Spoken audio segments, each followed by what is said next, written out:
The story of this World Cup isn't being written by reputation anymore. It's being written by survival margins that most people barely notice.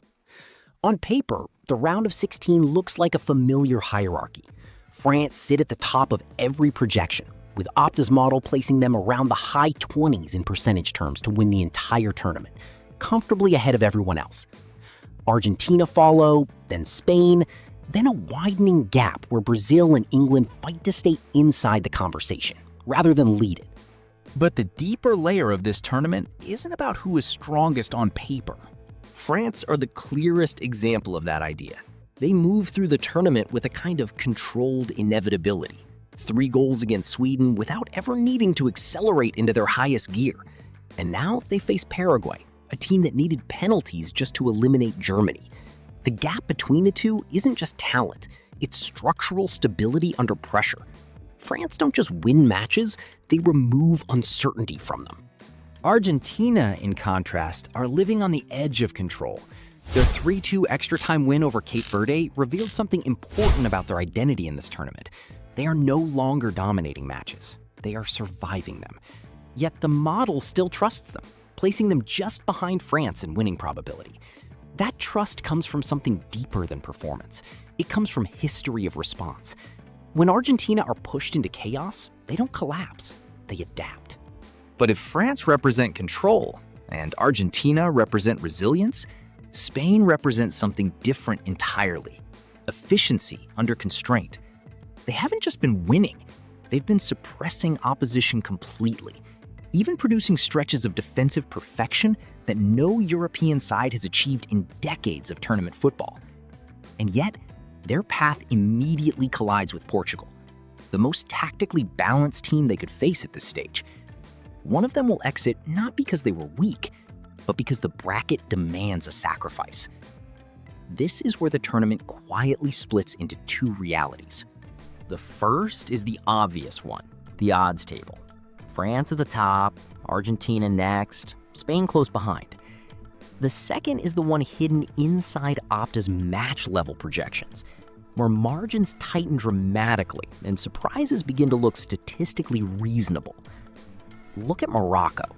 Morocco entered their match against Canada with only a 33-1 outright winning price in the broader tournament picture. On the surface, they're outsiders, but inside the match model, they are something else entirely.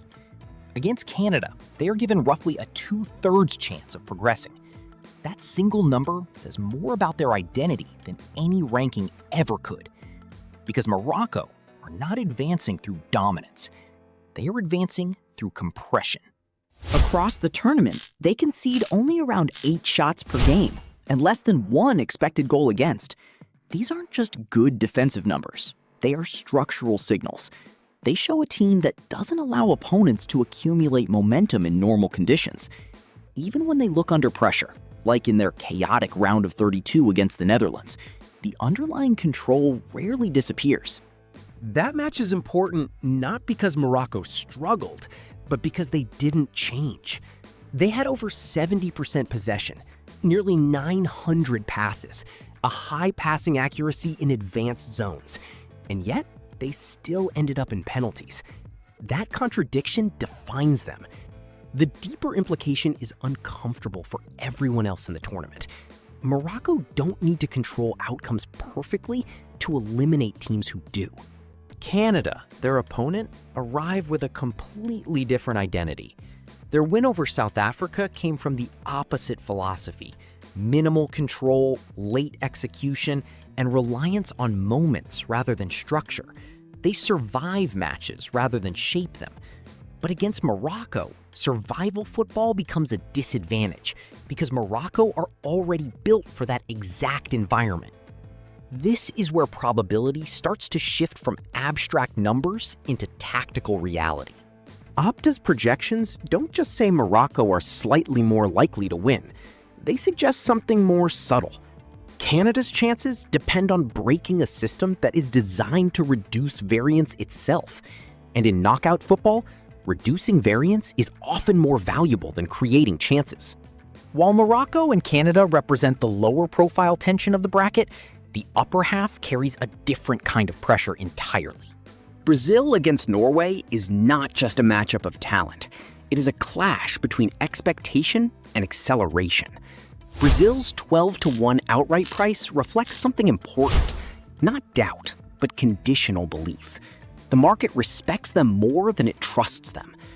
Norway, meanwhile, arrive with one of the tournament's most dangerous attacking presences, a single-player gravitational threat that forces structural adjustments before the match even begins. England's situation is even more fragile. Their match against Mexico isn't just a test of quality, it's a test of stability under external pressure, stadium intensity, momentum swings, and emotional resistance. England's probability of progression sits only slightly above coin flip territory in some models, and that reflects a deeper uncertainty. This is a team still searching for a consistent identity under stress. Portugal and Spain, meanwhile, create one of the most decisive conflicts of the entire tournament. Two teams with similar tactical intelligence, similar control structures, and similar ambitions, but only one can continue. These are not underdogs meeting giants. These are parallel systems colliding too early. And beneath all of this, a broader pattern begins to emerge. The teams most likely to win the tournament are not simply the most dominant, they are the most resistant to disruption. France resist chaos by preventing it entirely. Argentina resist it by surviving it. Spain resist it by controlling space so tightly that chaos has nowhere to form.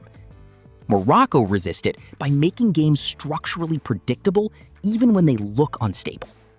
That last point is where the tournament becomes genuinely interesting. Because Morocco's position in the outright rankings, around the middle to lower end of the remaining teams, doesn't match their knockout behavior.